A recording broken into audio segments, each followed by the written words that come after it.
Hi, my name is Jenny Putt and I'm a pelvic floor physical therapist. First off, I want to congratulate you on being on the other side of pregnancy, having made it through labor and delivery, and having the reward of a little one on the other side. I also want to acknowledge that your body's been through a lot, so it's really common to feel like you essentially got run over by 5 semi-trucks.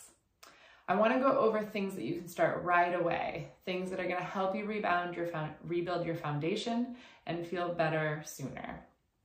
The first thing that you can do to help yourself in your rehab process is rest. And the reason for this is that there's a ton of tissues that need rest in order to heal. And they can't be loaded or rehabbed until they have an opportunity to heal.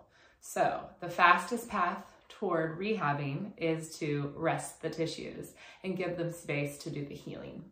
Now, in ideal settings, the tissue healing takes 6 to 8 weeks. There is nothing ideal about postpartum.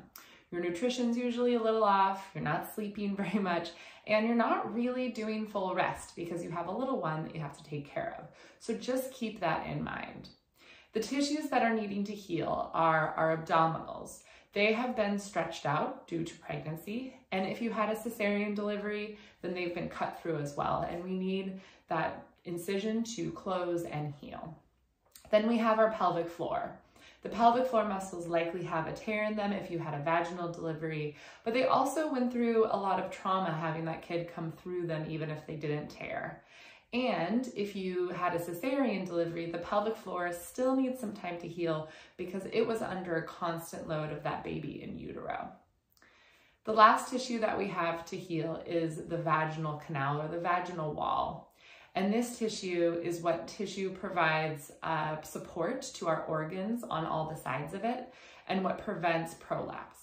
So in order to optimize its healing, because it has stretched out, especially during a vaginal delivery, but also in a cesarean just because of that long-term stretch from pregnancy, it needs to not have any pressure into it. And there's pressure into it anytime you're up against gravity.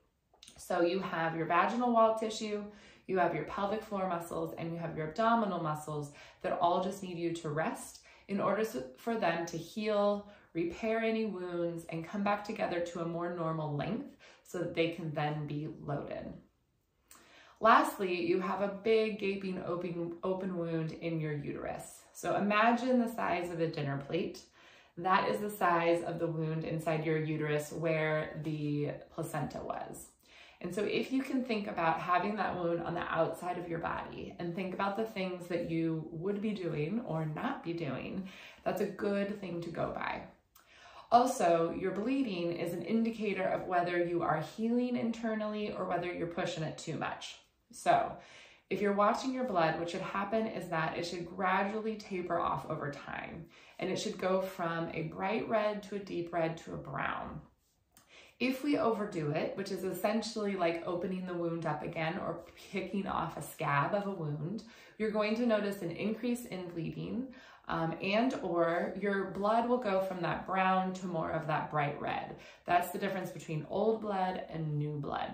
So that's one of the primary indicators of doing too much. So what does rest look like? There are a lot of different guidelines out there and traditional practices.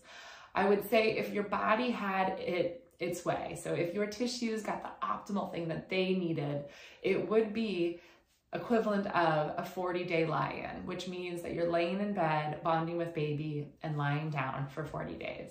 Now, I understand that this is mentally not healthy for a lot of people, myself included. And so I just want you to take into consideration if the tissues had it their way, that is what they would want. That is optimal for the tissues. But I always want you to prioritize mental health. So I like to say definitely having your lie-in be about 2 weeks to really have rest be your primary thing that you're doing. Your primary goal of the day is rest for 2 weeks. If we can push that out to 4 weeks, then you're going to optimize that rest even more.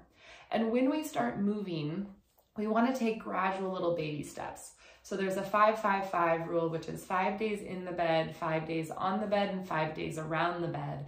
And then that same gradual process of increasing activity.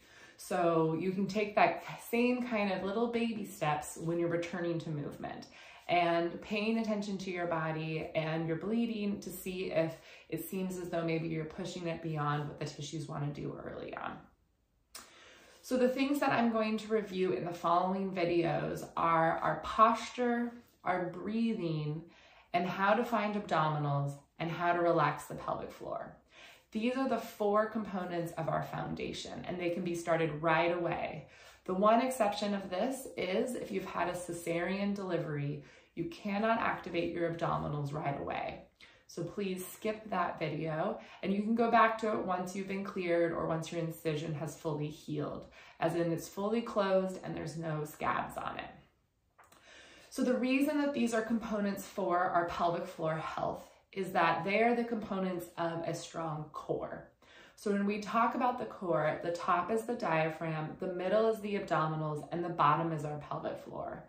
And we need an intact core in order to feel really good and strong in our bodies, both for pelvic floor health, but also just optimal function of all of our joints and limbs.